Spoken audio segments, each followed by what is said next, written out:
All right. Welcome to the inaugural episode of the Nights On, Lights Off podcast. I'm Will from the Game Escape channel, and with me tonight is JayShy from ShinMegamiTalks. Jay, how you doing tonight? I am doing lovely. Happy to tag team with you. This is a long time coming for sure.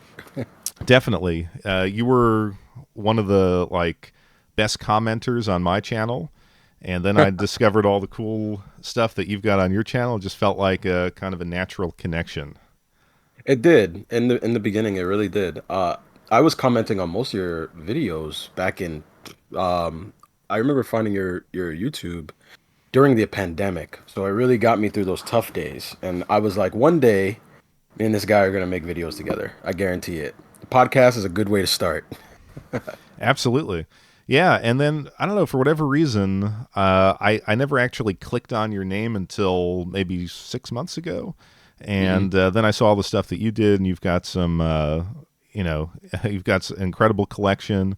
You have some awesome videos, so just happy to be working with you. Yeah, same here, same here. I always loved looking at your Sega Saturn collection because I always thought about getting into Sega Saturn and never could afford it. You need to take out a loan to own Sega Saturn stuff nowadays. Yeah, I mean, I didn't get into the Saturn back in the day, but I remember I think it was on one of the first videos I did. I talked about how I got my Japanese Saturn. It was sent out the morning of that tsunami back in 2011, Ah, and so it okay. was like on the package. I was like, "Holy crap! This just got out," before that, and then since then, just really trying to build the collection. But I think we need to tell people like the origin of the name of this podcast, Nights On, Lights Off, because you and I were talking and we were really, night gamers from the 90s. Yeah. I knew as soon as I saw your collection and I saw the interests you had, I immediately thought to myself, all right, this is a guy who stayed up late at night, crickets are on in the background, and the only thing that illuminates your bedroom is the light from your television screen. You have escaped into the whatever world you're playing. And I just thought to myself, I was like, you know what? That's a good title. Nights on, lights off. And that's really how I thought about that. Those are some of the best nostalgic times that a lot of us had. Yeah, and I mean, I had when I was even before I was a teenager, probably from like 9 to 16, I had Mm. this kind of Saturday night ritual, and that was I would watch whatever sports were on television. I would watch Saturday Night Live back in like the early like Chris Farley era, and Mhm. that would end at 1, and then I would just start gaming at 1 until like 2 or 3 in the morning. For me, it was similar, except instead of sports, it was me going to Blockbuster and ordering or renting what was it, Final Fight Guy on Super Nintendo or Sonic Blast Man and taking it home and trying to beat it within that 5 day period. Oh man, the town I grew up in didn't have a Blockbuster, so occasionally my parents would take me like 15, 20 minutes away to the closest one, and that was the biggest treat to see all those games that you could rent. Oh, man. Yeah, same here. I would always save up my allowance so I can get multiple games to rent and take home. I was never into watching too much television because I was always playing video games most of my time. Yeah, I mean, I like I said, for me it was split. I came from a house that was like really into sports, so hmm I grew up with that, and it was like I would do that, but then I didn't have anyone to share the video game interest with. So when everyone went to bed, that was my gaming time. Yeah, same here. Same here.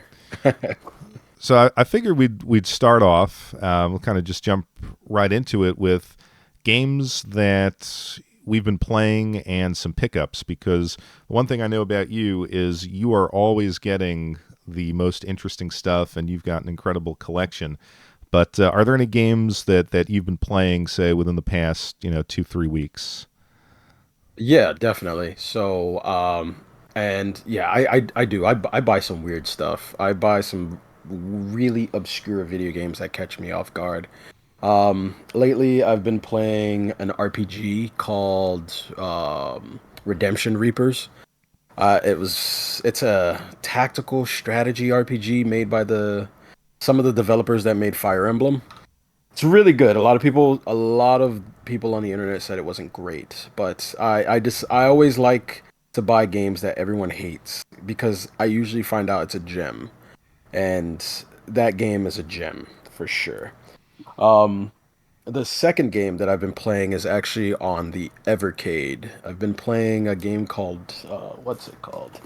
Full Void. I've been playing that. It's kind of reminiscent to Another World, I think it's called on the Super Nintendo. Which one was the 3D kind of the 3D kind of full motion video game that was kind of like Flashback? Is that what it's called? Another World?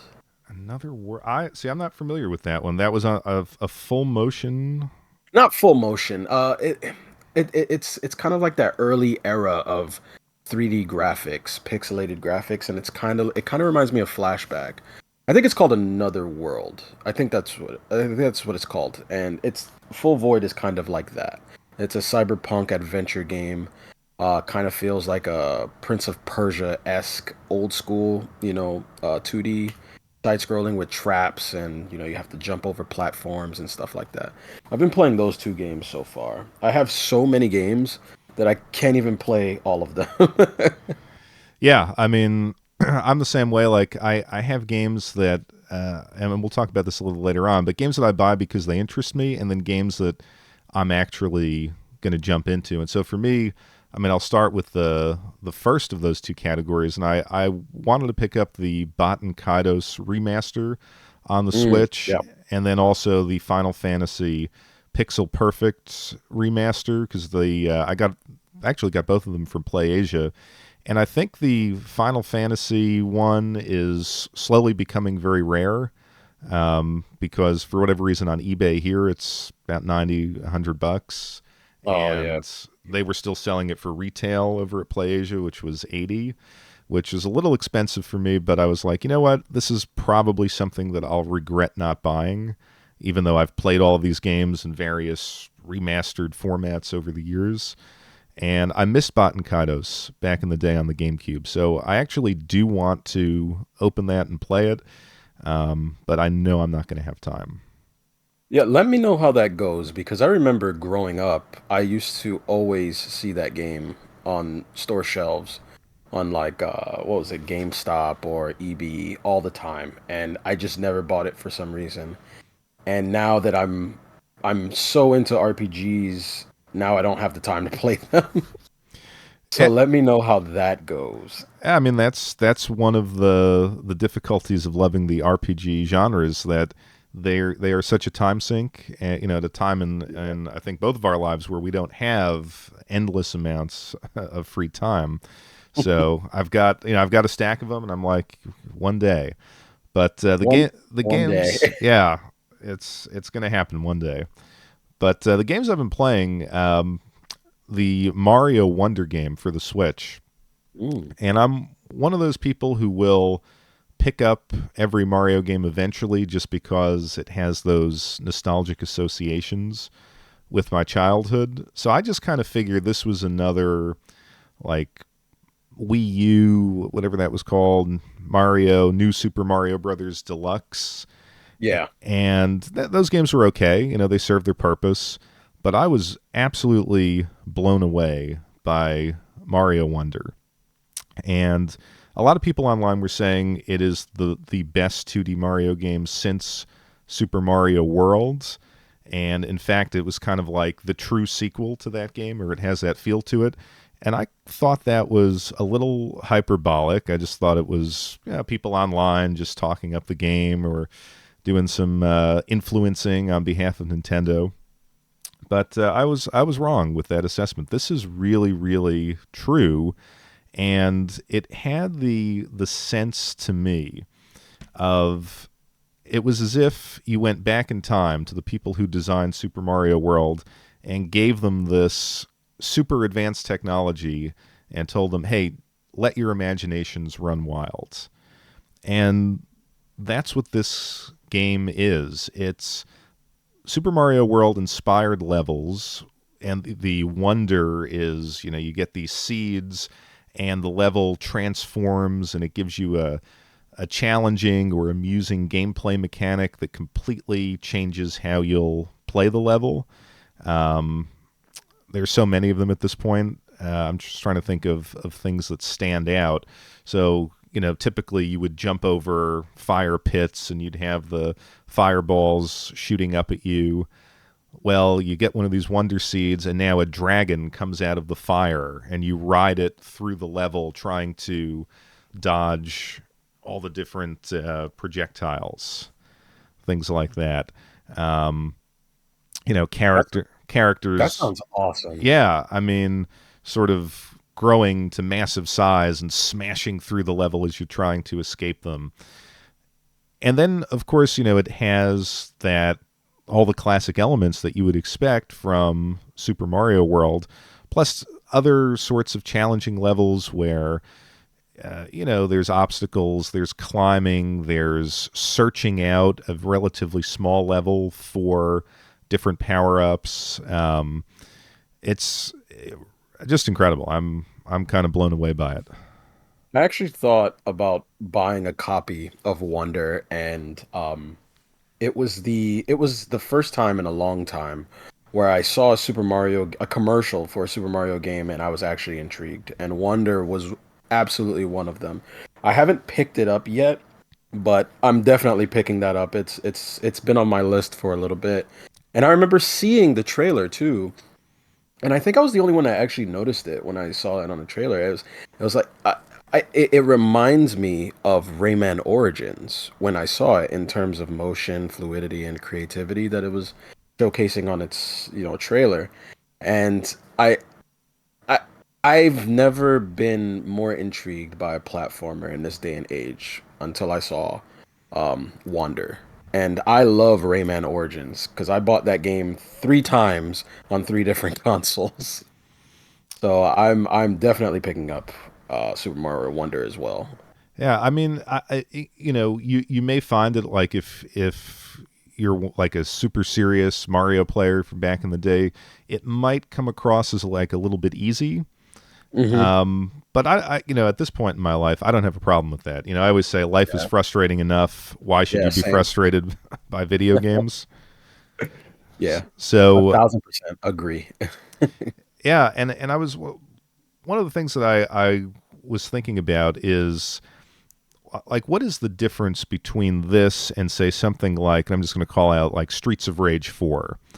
Streets of Rage 4 was a game that was supposed to be a continuation of that series, yet I found it to be different enough that it didn't give me that joy that I had playing like Streets of Rage 2 back in the day. Whereas I think Wonder, Yeah. it feels like it is just a true sequel. It's not riffing on anything. It's not, taking something as an inspiration and then doing something different with it. It's just that game, but made better. And I was wondering if like, have you had that experience with games that you've played where it just feels like it could be 20, 30 years, but it's just the next logical improvement, the next logical step? Yeah, definitely.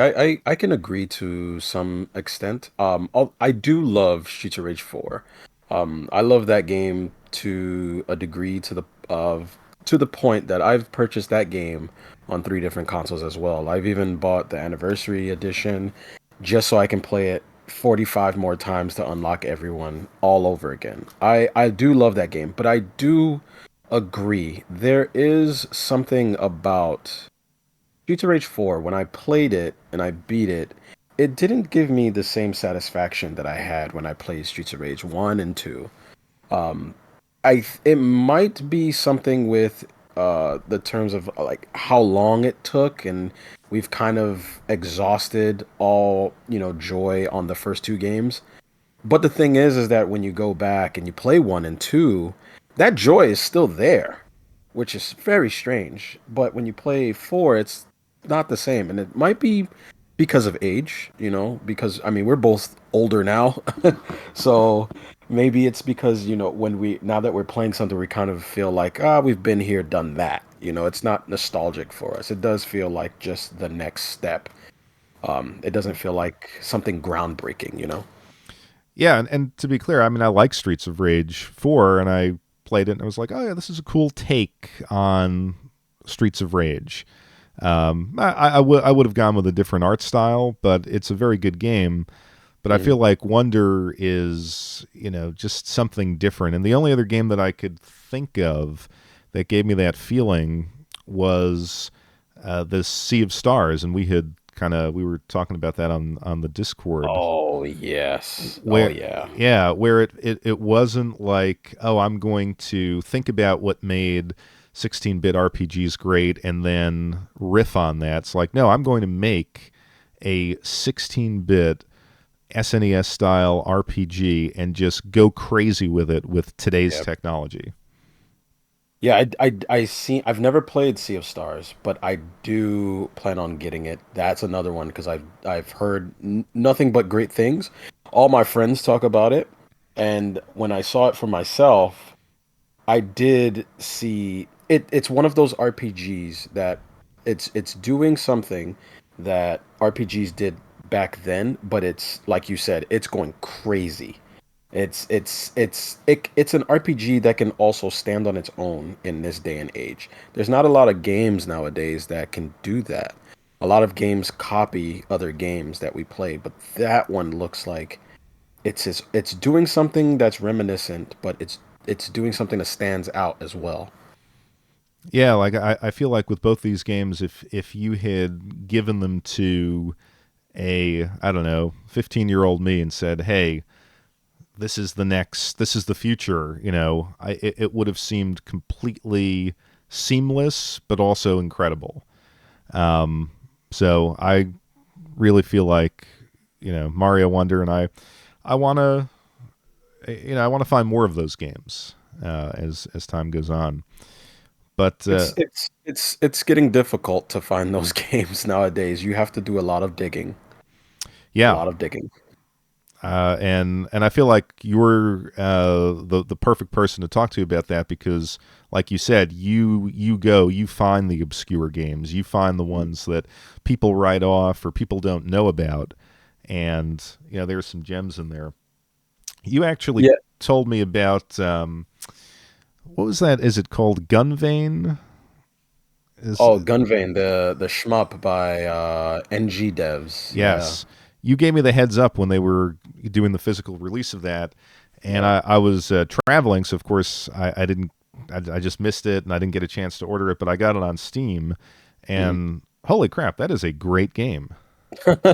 Yeah, NG Dev team is remarkable. They you can tell that they have graphical limitations and what they can do, but man, they really know how to push a game to its limits when they're done. They're great. I haven't played Gunvein as of yet because I'm waiting on the physical, but I've seen videos and my God, it looks great. How is it? I mean, it's awesome soundtrack. I felt like I'm not. I appreciate shmups. I am not the best shmup player, Yeah.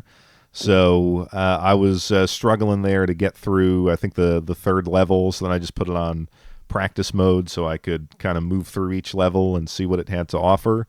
But it's one of those games that I could see myself coming back to. I always like. I don't know if you played like Crimson Clover. It was I love Crimson Clover. yeah. So it felt like a little bit like that, but it had more of a, I don't know, like a brighter, more pixel art aesthetic.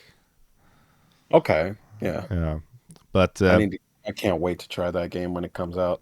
I did get my hands on a pre-order. It was gone in minutes. yeah, I'm jealous about that. I said I was out and I got off the plane and turned on my phone and I saw uh, that message from you. Clicked on the link, it was gone. Oh man, that's unfortunate.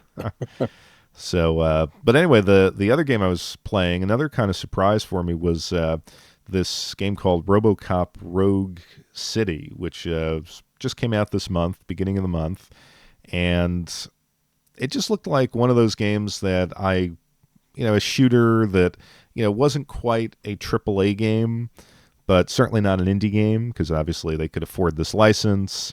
And I don't know if you saw the RoboCop movies as a kid. I remember watching at least the first one, maybe the second, but I remember the first two. the I don't first two. remember the third one much. Yeah, I don't have like clear memories of the exact story of the first or the second, but it felt like, wow, this game really captured the vibe that attracted me to those movies when I was younger. It's it has actually very good, very convincing voice acting. I don't know if it's the same guy playing RoboCop, but it's a good approximation. And the NPCs sound like people that you would find in an '80s movie. It's it's I don't want to call it like a gallery shooter, but it's very kind of constrained, and you could really feel they've slowed the game down in a way where you really feel like this lumbering tank guy, in this suit of armor. Um, but the gore feels very '80s like. You have a headshot, and it's almost like someone's head is exploding as if it was clay. Like the Jason movies and stuff like that. Hmm. Um, and it just it's an example, I think, of a type of game that we're missing, like something that would have come out on, I don't know, the PlayStation 2, Xbox era that wasn't going to shock the world, but was just very solid. And in fact, it reminded me. Did you ever play the Chronicles of Riddick game on the Xbox? Yes, Escape from Butcher Bay. I Yes. I did play that. And so, what I loved about that game was it was. Now, I hadn't seen those movies or anything, but it had this great atmosphere. Every little corridor and NPC interaction, like it really felt like this oppressive, nasty, horrible penal colony. And I think that's what this game does. It creates this post-apocalyptic Detroit. I shouldn't say post-apocalyptic, but '80s dystopian Detroit. Yeah. Run down by drugs, dreary, and with some solid gameplay. Yeah, I've heard nothing but good things about the RoboCop game.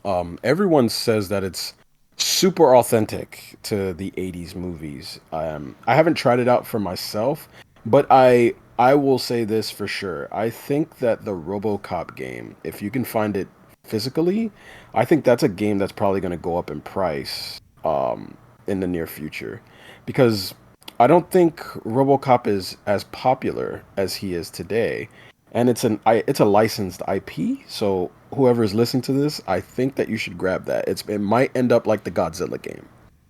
Oh, sweet. See, this is what I'm talking about, folks. You got to listen to Jay here because he's going to give you these tips. Now, I'm like, oh, we're recording. I should go on to Amazon and get a copy right now. I'm actually on Amazon myself. I'm like, you know what? I should probably take my own advice. Yeah, because I got it on Steam just because I had some time off, coming up, and I was like, oh, I want to play this. I'm not going to wait. And yeah, all right. So I gotta get onto Amazon. Yeah, everyone says that it's a great game, so I might as well just grab it anyway, so I can play it for myself. Yeah, I mean, I don't want to sort of let folks make it seem like, oh, this is a masterpiece. I mean, it's a kind of you know mindless FPS, but in between the Mhm. shooting gallery type levels, you get that atmosphere, and I think you play it for the atmosphere, not necessarily for the shooting. Even yeah, it does seem like it kind of reminds me of that what was it? That Terminator game that came out recently, Resistance. Um, it's authentic enough where you can escape back into that world, so people will appreciate it, even though the gameplay might not be top notch or AAA. The world building around it lets you escape into it so well that you don't care. I might be wrong about this, but I think the same developers made RoboCop as made that Is it? Terminator game. Oh, really? Let's see. So Reef Entertainment made Terminator Resistance. Oh, Could be wrong. And let's see, who made RoboCop? Uh, mm, It's like Nacon or something. Nacon is the company. Okay, so It does look good. It looks fantastic. yeah, the my only criticism, beyond the perhaps somewhat mindless nature of the shooting, is I got actually two criticisms. One, uh, a lot of the NPCs will kind of toss these grenades at you, and it's very hard, I think, to dodge them because you move so slowly. Well, And yeah, so then you're always going into a corridor. It's like blow up a room, take a lot of damage, get your health, move on to the other room, take damage, kill everyone, rinse, repeat. At mm, least on the kind of the normal setting that I was playing at. But then they do have, like, if you're a completionist, you can investigate all of these kind of petty crimes and go on fetch quests and things like that. And he moves so slowly that it's almost painful to move around the city, to the point where I was like, you know what, I'm gonna see if I have this like modding program. So I'm gonna see if I yeah, can crank up the game speed, see what happens.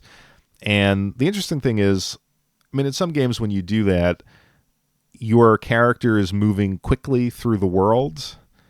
But in this one, the entire world sped up as you boosted the character speed. So somehow RoboCop's movement is tied to the world in a way that it actually makes that cheat or a mod or whatever you want to call it kind of, I mean, yeah, you can move fast, but it also kind of kills the atmosphere. right. So if you're just going to be slogging it out if you want to investigate every crime. I'm pretty sure someone on the internet is going to make a mod where it allows RoboCop to sprint. I'm sure it's going to happen.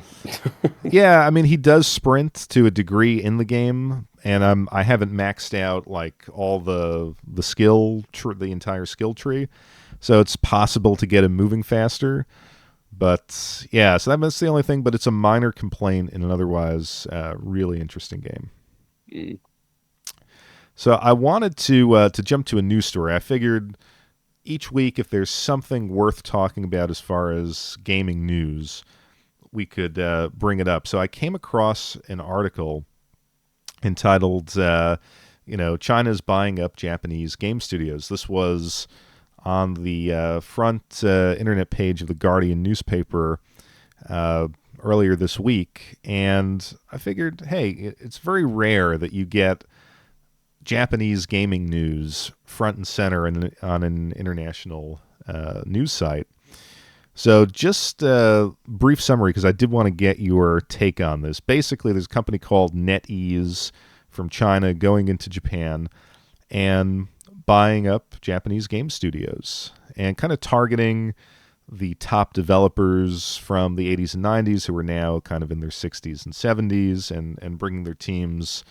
I don't want to say bring their teams on board, but basically giving them, you know, investment capital. And one of the positives, according to the article, was that they are actually paying their employees better than has been the case in strictly Japanese game companies. So less grind, better pay. So that was a positive. Mm. The question that came out of it was, how long will the Chinese make these investments? What kind of profit are they expecting to turn? And if it doesn't work out, if it's not as profitable, will they pull back? And will the next generation who's working under these guys who were popular in the 80s and 90s and who were the big developers, will they have a chance to grow in this better environment?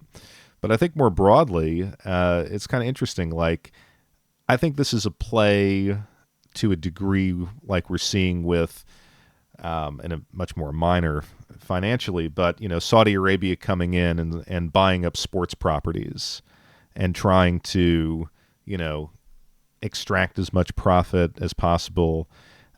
Is Japanese gaming one of those things that can exist outside of a Japanese company running it? And can it have that kind of global appeal that investors want? So Um, it depends, to be honest with you, because I think that it can be done. It just depends on who the leaders are, right? So, um, China buying up a bunch of Japanese developers isn't, it doesn't sound like a bad idea. It just sounds like they're just trying to dip their toes into a market that they feel that is lucrative. However, I think because because the world is so information driven now, everyone feels like they know everything and everyone feels like they have I would say everyone has so much information at their fingertips.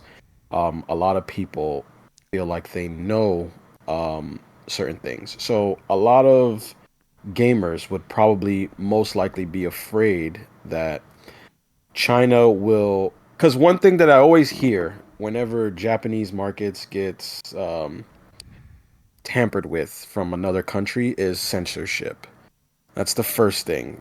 Censorship is always usually the first thing that pops up in an argument because a lot of gamers that I know that play Japanese video games, that's the one reason why they go there is because the censorship isn't so, crazy. And from what we know from China is, so far is like they like to have a lot of control. So ultimately, from my perspective, I think it's just probably them trying to dip their toes into a market and, they feel like the Japanese video game development is lucrative. But I think a lot of overseas gamers are probably going to be biting their bottom lips, scared about certain changes. yeah, and it was. I mean, it was interesting. Like they didn't give any specific examples as far as what kinds of games are they investing in, or what are these companies that they've purchased producing. But obviously, they're not going to buy Nintendo. No, So they're no. not aiming at that kind of global player. The article did talk about how the Chinese gaming market is radically different. It's basically internet cafe type free to play games or mobile games with those free to play multiplayer mechanics, and then of course in China, gaming time is constrained by the government. Yeah. Kids can't play for I don't know what it is more than 3 hours What or is, I something think like I think the limit is what, 2 hours a week or something like that. It was something crazy. that. It was like something like an hour to 2 hours on a school night, and then you get 3 hours on weekends and national holidays. Right. But I guess like when I was thinking about it, so they're not going to buy Nintendo or Capcom, but just for argument's sake, let's say a foreign investor comes in and buys, I don't know, Falcom or God, no. NIS or Please don't scare me like this. well, but what I'm saying, I guess my point is like, could a huge injection of capital into that level of company Mhm. grow the global audience for a Falcom game or an NIS game? Because to me, I think that audience is pretty locked in. Yeah. Yeah, especially Falcom, Nipponichi Software, those kind of companies, they already have their fan base. But if an investor wants to plug more money into a company, they would definitely need to make some changes for a more broader appeal. Especially and especially a lot of investors, they want to invest in worlds. They want to grab everybody.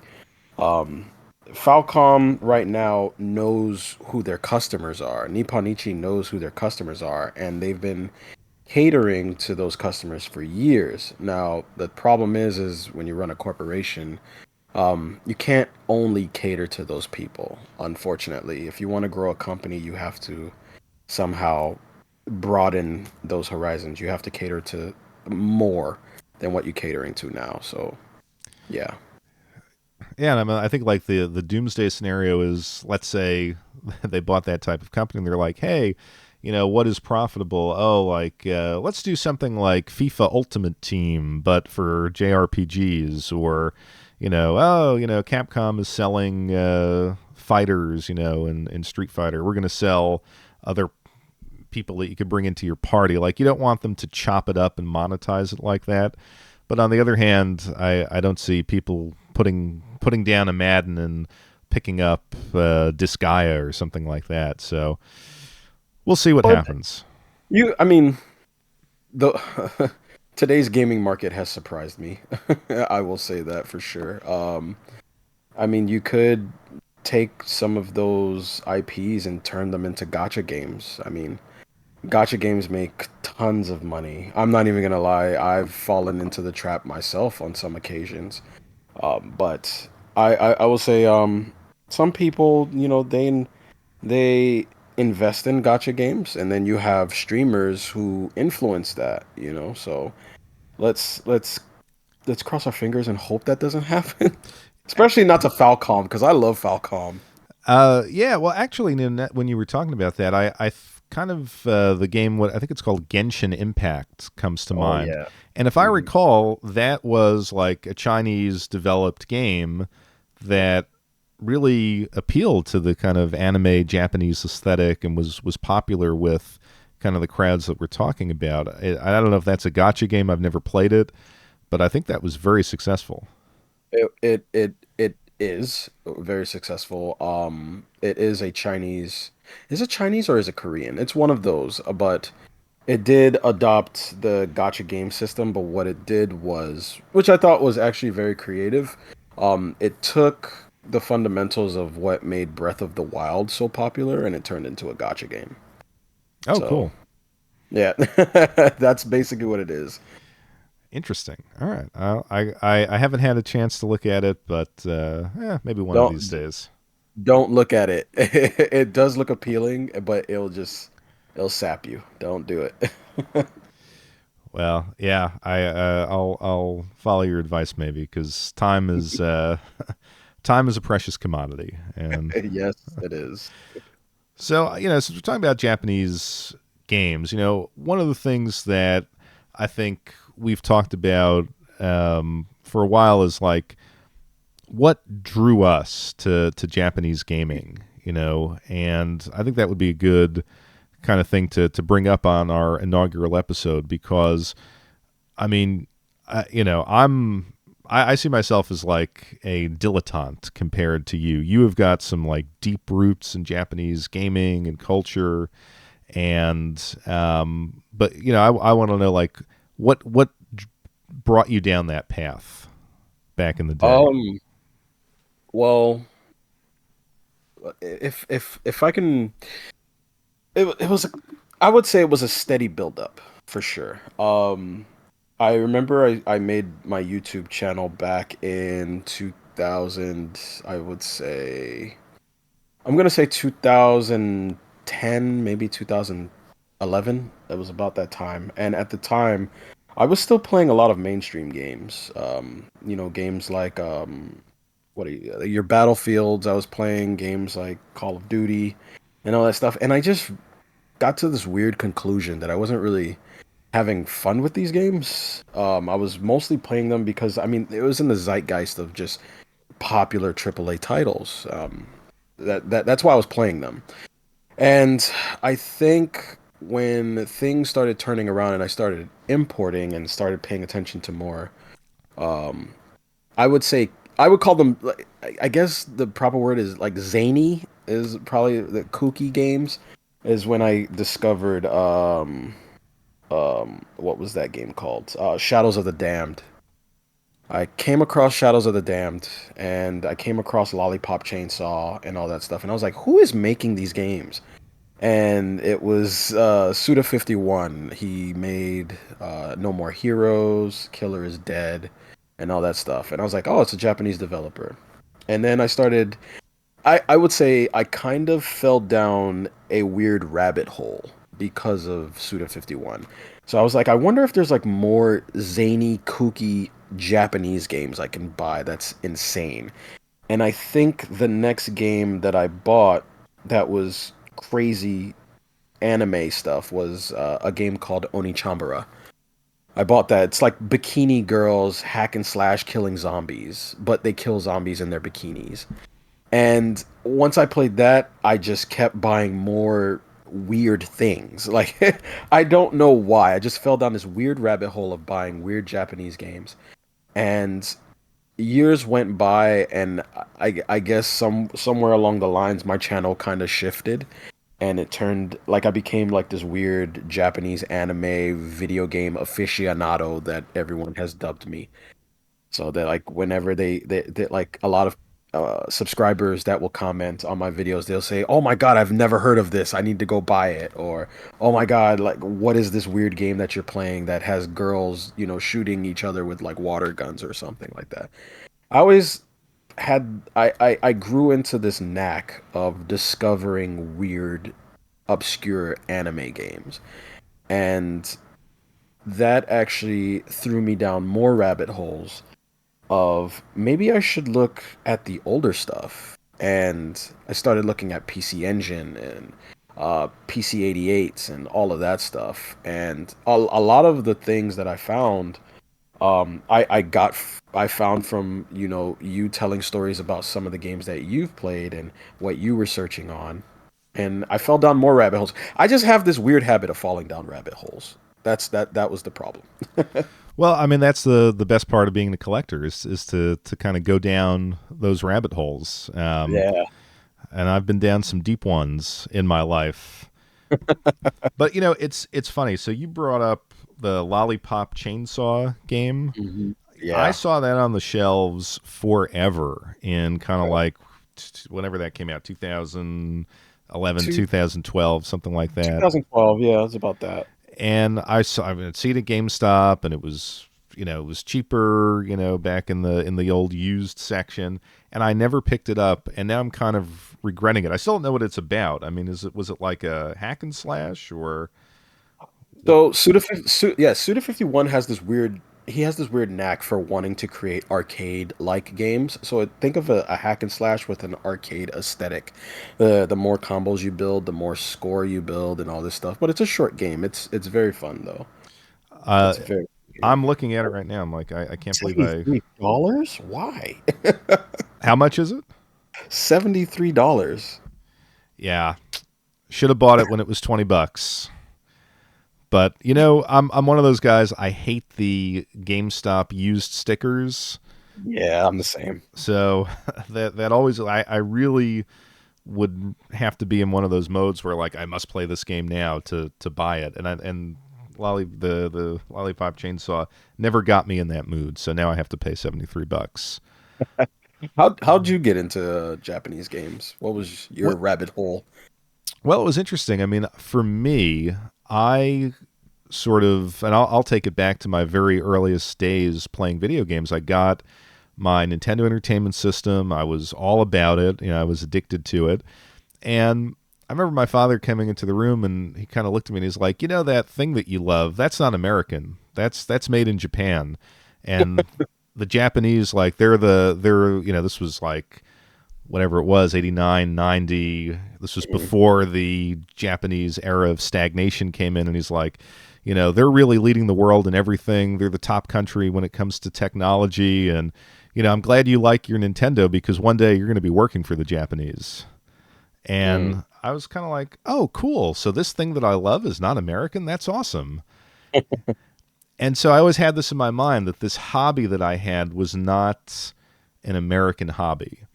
And then I got my subscription to EGM magazine. So I'm dating myself, obviously, at this point. But EGM magazine, much like a lot of the Game Pro and Die Hard Game Fan, they would have like international outlook. And so you could always see like, oh, Japan is the place where the games come out first. And then we could always hope to get them. So Japan was like this place of origin for the hobby. And I always thought, wouldn't it be cool if one day I could go there or buy games from Japan? And of course, in those magazines, you would have the section in the back with like the import gaming stores, and you could get a system from them before it would release in the States, but it was absolutely super expensive. Yeah. I don't know if you I remember do. those. And I remember that very vividly. yeah, so it was like this object of desire, like, oh my god, can I ever import? And then you kind of fast forward, at least for me, I would say 2008, around that point. um, I started to. I was actually in grad school, and my mind was not in, you know, at least during the week, in Japanese culture, Japanese gaming, and I was just kind of getting tired of the grind. And I said, I want to focus on something completely different on the weekends, and that's when I got into Mahjong, Japanese Mahjong. Oh yeah, okay. And I learned how to play that, and I started importing those games and started importing some other games like I forget what it was called, the King of Colosseum wrestling games for the PlayStation 2. I was a big pro wrestling fan, and I knew Japan had the best wrestling games. Virtua Mhm. was it Fire Pro. Fire Pro, Virtua Pro Wrestling 2 for the N64, which was like the greatest version of those WCW AccuWare or Mhm. AccuCorp fighters or wrestlers on the N64. So I got into that, and then slowly but surely, I just started constantly importing, and I got into the Saturn. And I think what does it for me, still to this day, is Japanese gaming and I think culture in general. It's recognizable from like a Western standpoint, but it is incredibly unique still. Like no one else is doing those types of games, or when you think about anime, like it's very distinctive. So I always find, of course, my channel's name is Game Escape. I always find it a nice escape from kind of the American or European status quo when it comes to entertainment. Yeah, it's the same for me. I think those rabbit holes were metaphorically some sort of escape to get away from the Call of Duties, to get away from the battlefields and all those games. I just got tired of seeing the same games over and over and over. Now, I mean, you did see some gems here and there, but there weren't gems like, like let's say what was another game that I was playing then? Um like a creative game that I can remember from my childhood was Jet Grind Radio. That's like the first thing that pops into my head. I was always a fan of that game growing up. And I think as I got older and I was seeing the same games produced, I wanted to go back to that era of creativity. And a lot of Japanese games did that for me, where I would just, like I said, I would buy like weird, zany anime import games because I just needed to get away from the the monsoon of just mainstream games that was coming out here. Well, yeah, and it's funny, you're talking about that era, and I always felt like the Call of Duties and the Battlefields, that was kind of like the gray brown, low frame rate shooters of the PS3 and Xbox 360. And at least for me, like I think it was Call of Duty Modern Warfare 4, it was like that first new game in that era. Like that was Mhm. cool. I like that game. I played the heck out of that. I enjoyed it. I played it online, but I couldn't play that type of game constantly. I didn't always need to be, in a ground invasion of some nondescript country.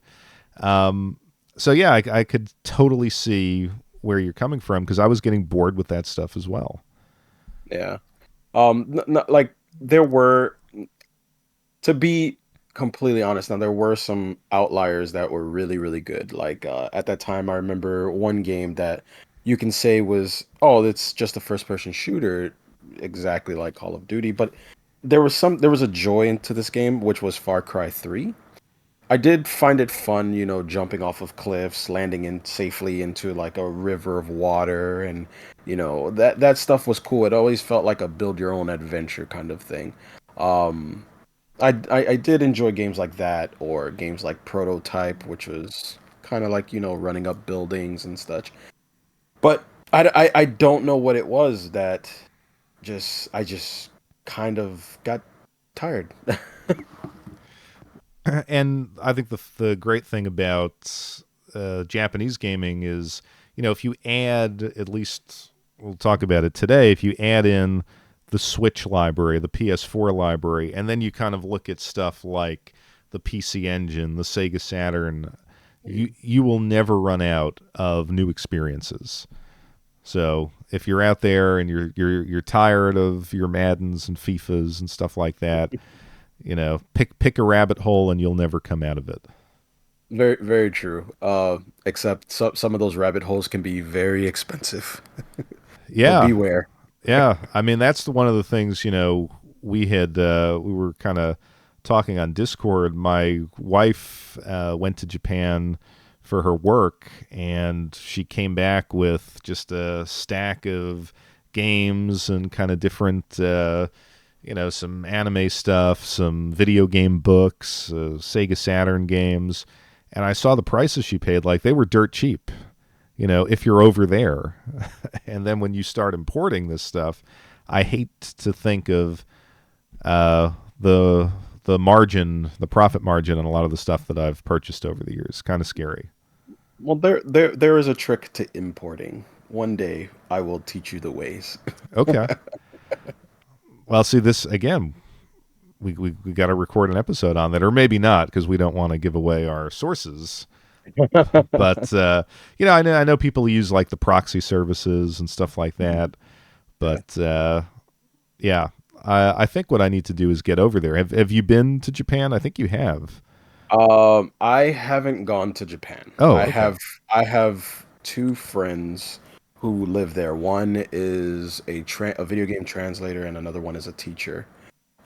A lot of the times, whenever I need to get something, a lot of times I ask them, help me out. But I do need to get to Japan because I'm always making deals there. So Yeah, I'm hoping to get there myself. Maybe this coming spring or summer.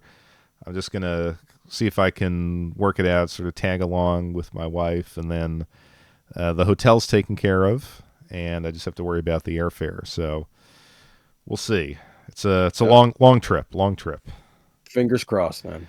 Yeah, I'm one of these people. Like I'm on the taller side, so flying anywhere past 3 or 4 hours is Uh, physical torture these days. Torture to the knees, yes. I'm Yeah, the same. I was. I've been lucky. Like recently, flying, there might not be a person next to me. Like I've had that, so I can stretch out a little bit. But Mm. I've been on some flights to Europe where I'm like middle row. I'm jammed in. You can't get up. It's 8 or 9 hours, and your legs are numb coming off that plane. Yeah, no, I know that. I know that feeling all too well. All too well. So, we kind of alluded to this throughout the episode. Hmm. We both have pretty large collections. I think I was personally like blown away when maybe about a month or two ago you were streaming and you were showing your Switch collection, which Oh may my be the God. most impressive Switch collection in whatever region of the country you were in, because I can't imagine somebody having more. Like, it was shocking how big that collection was, and that was just a sliver of the your game room. So Yeah, yeah. yeah, so I was thinking like when when you get into your 30s and 40s, you've been collecting for a while. How do you manage that kind of collection, and what's your collecting end game? So let's see. So at first, I didn't have an end game. My end game was collect, play, finish, and then just throw it on a shelf. Um, I wasn't really thinking about the end until I got married and had my first kid. That's when I started thinking about it. Um, it's weird because I used to buy very frequently. I used to buy video games every month. I would get a shipment from Japan. Mostly because I don't a lot of people like my collection because there's not a lot of things in it that you hear or see about most of the time because I import so much. And now that it's region free, you don't have to worry about translation issues or anything like that because the games automatically translate to English now, which is a blessing. Really? Um, yeah, some of them do that. Like if you buy the Asia release of a game and you put it into your Switch, it'll translate to English. Oh, okay. Uh, So the Switch is actually doing the translation for you, or it's just y- part well, of the I think game? I think the game is translated, but Okay. it depends on the cartridge is reading from your Switch. That's how I think it works. Now, don't quote me on that. But uh, in the beginning, I was just buying and I was collecting and I was playing and I was finishing. Now, I think we spoke about this earlier, is nowadays it feels like we're collecting for retirement. Um, we're collecting so that we can have something to play when we're done working because work takes up so much of our time. Nowadays, whenever I do play, I usually play something that's really quick because I don't have the time to play all my RPGs and all of that. And I'll play something old school, something on my Super Nintendo, or maybe a quick shmup. I'll do a couple of runs here and there. Um, Now, the way I have to keep it all together is a whole nother story. Because eventually you start running out of space.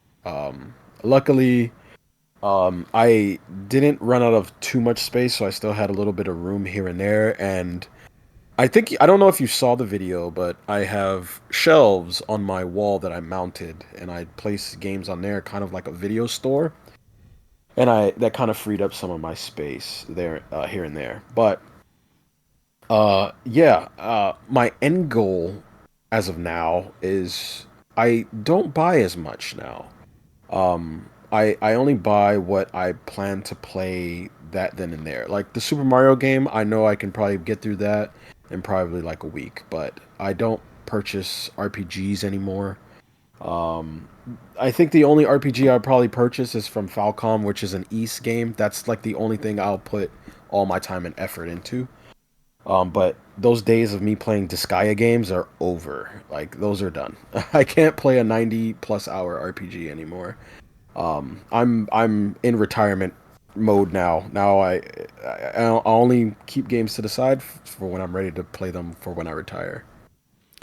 Yeah, I mean, like I said, or like you said, that was always my thing. It's like you get to a point and you pick something up, and you know that I'm not really going to play this now, but you hope for a day when it is possible.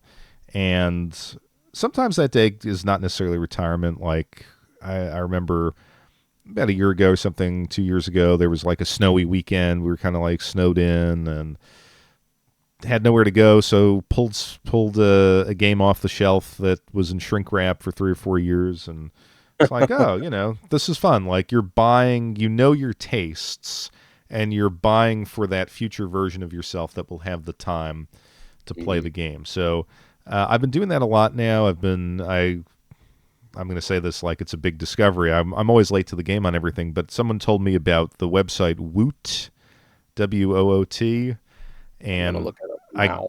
I guess it's owned by Amazon, but they'll kind of give you like, oh, we've got these super deals, and so you can pick up a visual novel or a JRPG for $10, $15, new sealed, and it's a lot of the times it's stuff that I haven't heard of, but it looks interesting. Like there was this one golf RPG on the Switch, and I was like, oh, okay, I could see myself getting into that at some point.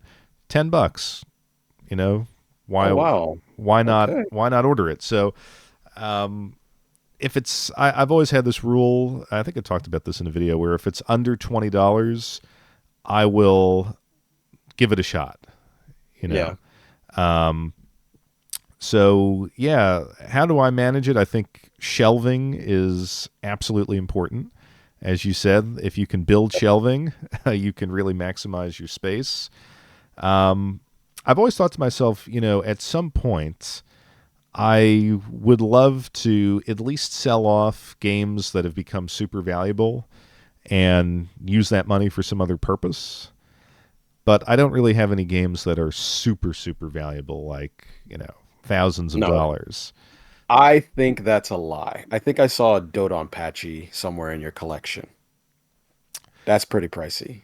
DoDonPachi? I have it, I think, for the Xbox 360. Yeah, that one's pretty high. Is it Sai I think so, yeah. I If it's haven't. Sai I think that's a $400 game. Really? Yes. I have that one too. All right, well, you know what? So, on my way there, I guess. You're getting there. Getting there, can buy a boat or something. No, that's horrible investment buying a boat. Pain in the neck to actually get it on the water. But yeah, so that's kind of the like I think there's this time between like, okay, you're retired and now you're going to play all these games, and then being like, hey, maybe now's the time to just sell it off and go on some lavish trip or something like that. But you know, one of the things I have retired from RPGs, as far as buying them to play like right now in the moment.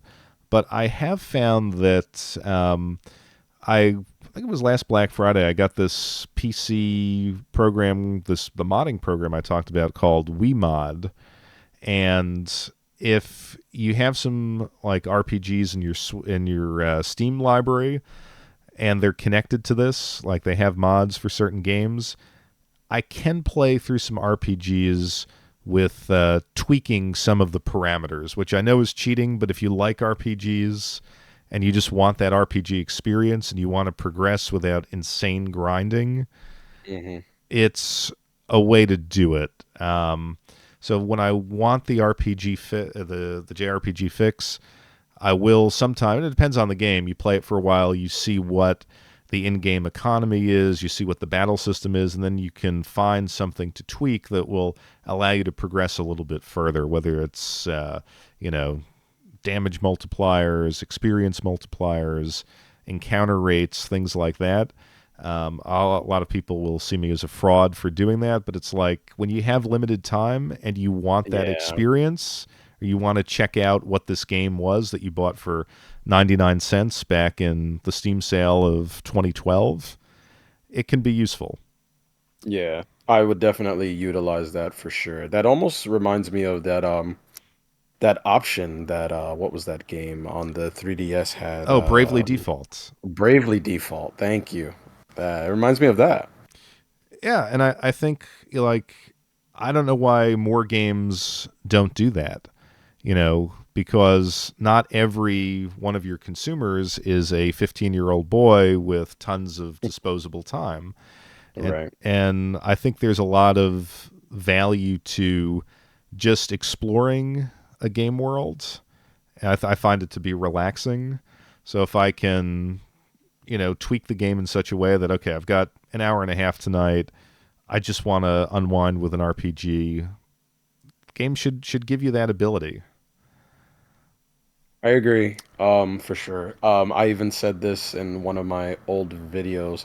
I said that a lot of companies nowadays are competing for your time. Um, that's what they're doing. So a lot of us don't have that time anymore. So yeah, I agree. And in fact, Mario Wonder has done this.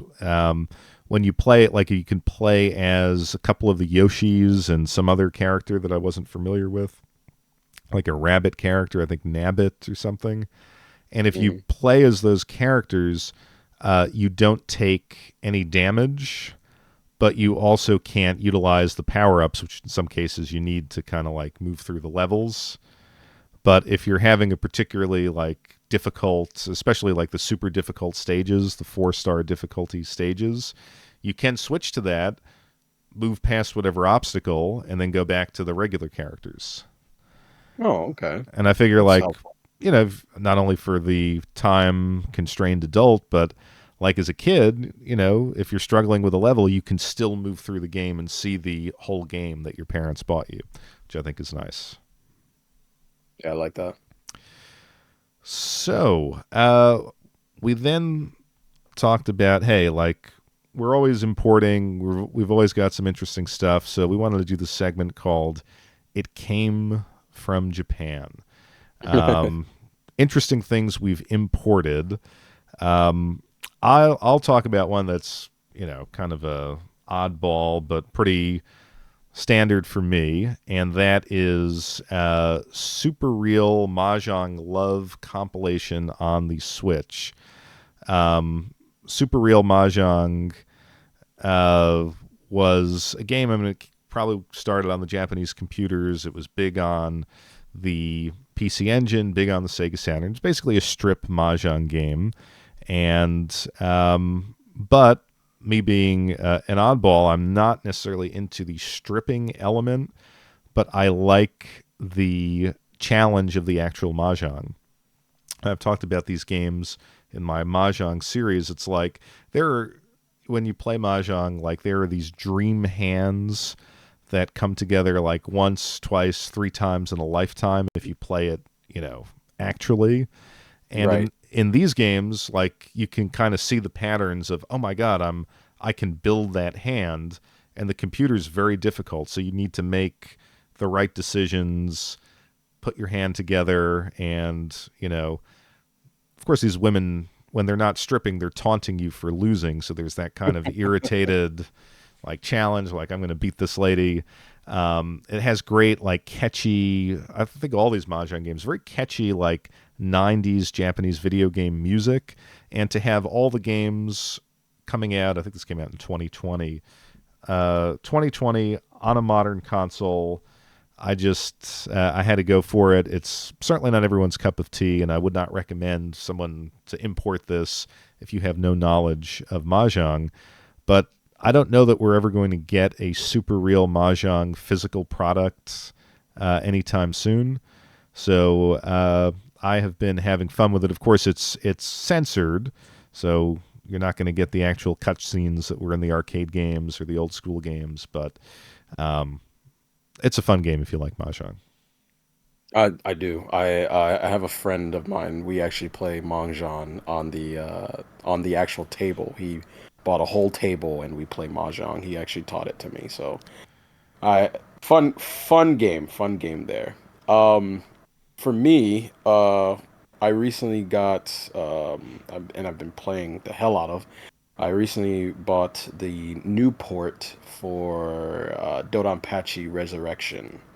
It has DoDonPachi from the arcade, but it has like six different versions of the game. It has version 1.0, version 1.5. It has novice version for beginners, and it also has three different versions of Black Label, which is the hardest version of DoDonPachi Resurrection. It is very, very difficult, and there is two different arranged versions of DoDonPachi on Tier 2. One of them is you get to play with the ship from DoDonPachi Diojo. I've been playing this game for the past since it's released in Japan under limited runs Japan district called Super Deluxe. I decided to buy in. I'm not really a limited run fan, but this was a way to get my hands on DoDonPachi, so I had to pony up the money. So I did. And I'm a huge fan of shmups, as you know. I've been playing this game nonstop, been practicing this game, short bursts here and there, but every night before I go to bed, I play this game. There's some new configurations to the game, which is pretty cool that I have been enjoying to the utmost degree. There's different ways to practice bosses. This game does everything that I've wanted it to do. Since DoDonPachi is such a difficult game to master, the fact that they've added all these different elements of recording your own gameplay, it's a dream. I recommend it, and it was so cheap. It was about 7,800 yen, which roughly rolls around to about $48, maybe 52, but that's minus the shipping. So Sweet. And plus. my guess is it's now completely sold out. Uh, let me see. I will double check that for you because where I got it, I actually got it from Amazon JP. Oh, So I okay. can, yeah, usually if you slip in between the cracks, you can find yourself a DoDonPachi, but it's very difficult. I'm a big fan of Amazon Japan. I've ordered things from there that have gotten to me faster than a lot of eBay shippers in the next state. Same here, man. I love Amazon Japan.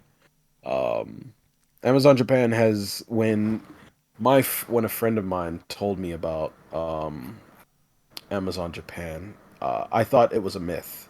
I thought he was lying to me, and he was like, "No, no, no, it's really here. You can get this." And I've been shopping here like nonstop. Very Yeah, dangerous. yeah, it is on, especially if you're on a budget. If you're on a budget, I do not recommend looking at Amazon JP if you're on a budget because conversion rate, you have to pay conversion rates and you have to pay shipping costs, and if you're very, very unlucky, you're gonna have to pay custom fees. Hopefully you're not unlucky. That is interesting because for all the importing I've done, I've never had to pay any customs fees. You know, it's weird. Neither have I, but I've heard rumors that I guess because the way the economy is going, they've been cracking down on that as of late. But I haven't been hit yet, so I'm gonna I'm gonna keep trying my luck and hopefully I don't get hit. I do not see it. I apologize. Oh well. See, I gotta gonna have to see what it's going for on eBay because I do love the DoDonPachi games, but I bet you that's going to be one that'll be at about $150 very soon. I hope not. It's funny though. The other cave shmup that Cave did a couple of years after DoDonPachi, it's a game called Espagaluda. That one's actually still available. I pre-ordered that a while ago. That one's really, really good. It's kind of reminiscent to Mushihemi-sama. I don't know if you're familiar. I think you're familiar with Yeah, that because one I've though. I've got all of those on the 360. Yeah, Mushihemi-sama. I think it's actually made by the same guy who did Mushihemi-sama. Because they kind of play similar. Espagaluda is still up. It's 9,600 yen. 9,600 yen is probably around $72, probably 69. That's around there. Now that's minus shipping fees. So beware Well, of that. yeah, I mean, since I have that one, I think I'll forego the spending the $70 on that. But the DoDonPachi seems like a special one. Yeah, that one is yeah, I don't see it though, unfortunately. It looks like it's all gone.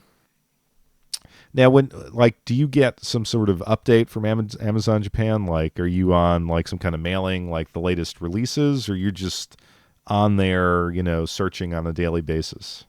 To be honest with you, I'm just on here just scouring the internet. Um I don't have a I wish I had a mailing service. That way it'll be a lot easier.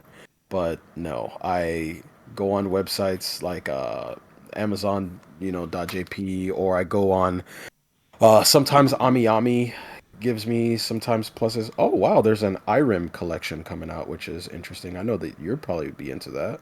I saw that. I saw that on was it Super Rare Games, one of the Oh, FOMO game distributors. oh, Uh, those guys. Oh yeah. yeah, and they had. I mean, it looked great. It was like this whole box set, 5 volumes Oh of all the wow. IRIM games, and I don't know how much it was. It was a couple $100 at least, but Oh, it's 100 but well, if you get it from Japan, it's 8,800 yen, so it's $44 oh, okay, for the collector's edition too. But remember, there's that $20 shipping, so yeah. Well, um one of the games that I'm really looking forward to. I don't know if this has been released yet, but it's like a Switch compilation of 80s Laserdisc games. I, f- Ooh, I, that sounds like fun. I forget what it's called. It's like LD Classics. So it has, what was the, like, Dragon's Lair, and what was the other one that was popular? Oh, um, not what's the one where the guy drives the car and his Yes, wife got killed? it's that one. Yeah, I know what you're talking about. I forgot what it's called. There's another one too where you play as a ninja girl. I forgot what that one's called too. So Uh, from what I recall, it's like the two. It's the guy with the car. It's Dragon's Lair, and then it was a third game that I believe only came out in Japan. Road Avenger, that's what it's called. Yeah. So it's Road all Avenger. three of those games. I want to say it's Taito coming out with it, but it's, I don't know. It was supposed to have a U.S. release as well. Oh, if it's getting a US release, that's very good. So I've been keeping my eye out for that one, but I have not heard any news. Yeah, Road Avenger is infamous for its difficulty. Yeah, That I game. I only remember playing the Dragon's Lair one a few times as a kid. Like, it wasn't my thing, but at the same time, when I think back to being in the arcade in the 80s and 90s, those games are in my mind. Like, they were always there. At least the Dragon's Lair one. Yeah. Uh, I've never played Dragon's Lair, but I've watched my friends frustrate playing that game, especially when I was young. We had the NES version, and that was brutal. yeah, that was a tough one. And actually, I'm thinking back to the arcade. Like, so they had the Dragon's Lair. Do you remember the Sega holographic arcade game? No, It was like a flat table, and you would have like a Princess Leia style holographic projection. That I would do no. I I've cannot never, think of I've never. what that game was called. That sounds amazing, though. Yeah, it was. I don't know what you could do with it. Like, it was, people would stand around the table. It was like a two button joystick type game, and for whatever reason, I always remember it being near the Dragon's Lair cabinet in the arcade that I went to. But Never heard of it, but gonna it have sounds to cool. gonna have to look that up and put that in the Discord. So anyway, I think we hit all of the topics that we wanted to cover tonight. Any other thoughts, reflections before we sign off for this evening? Um, no. Well, I will say this. For anyone who is interested in getting into, because I'm pretty sure we're gonna have a couple people who have listened to this video. I would always get these questions whenever I would do other videos about collecting and what you should look for. Look for anything that is out of the ordinary if you want to collect and be able to find things. Because the last thing you want is for a game to sell out and you have to pay crazy prices. Just grab it. Worry about the consequences later. See, you don't want to be like me. You learn about the DoDonPachi game, a week after it's sold out. I thought I put it in the chat for you, man. I thought I put it up there. Next time I'm gonna put it up there because I know you're into some shmups here and there. Yes, definitely.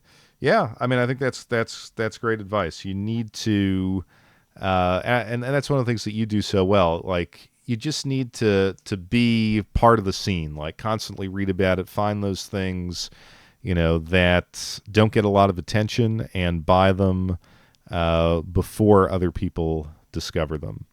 I So, I think the other thing too is and I think this was really hard for me in the beginning when I started collecting is figuring out a way how to come out of your comfort zone. Um because a lot of the times really good games that you're going to get into later on, you're going to miss out on because you weren't paying too much attention to them. Because you were still in your kind of comfort zone of what everyone else is playing and all that stuff. It takes some time. yeah, a perfect example of that, for me anyway, was horror games. Yeah. I wasn't a fan of horror movies. I didn't necessarily like horror games, but there are some gems out there, and I've missed out on all of them basically. Oh, okay. I Uh, think I missed out on most of them as well, but I think when the Switch came around, I really came out of my shell when it came to horror games. Um, I recently purchased what was it? The limited edition of the one with the camera, Fatal Frame. I recently picked up that and freaked me out in the beginning, but then for some reason, as I kept playing, I just got used to it, And yeah, you just have to come out of that shell. Horror games are tough for me though. yeah, I mean, I was even thinking of like back in the day when I'd see Silent Hill on the Yeah, shelves, and I'm like, yeah, do I really want to play that? Nah, not really. And now some of those original Silent Hill games are like pushing $200. So yeah. Especially what was it, number two and three? Those two are they're up there.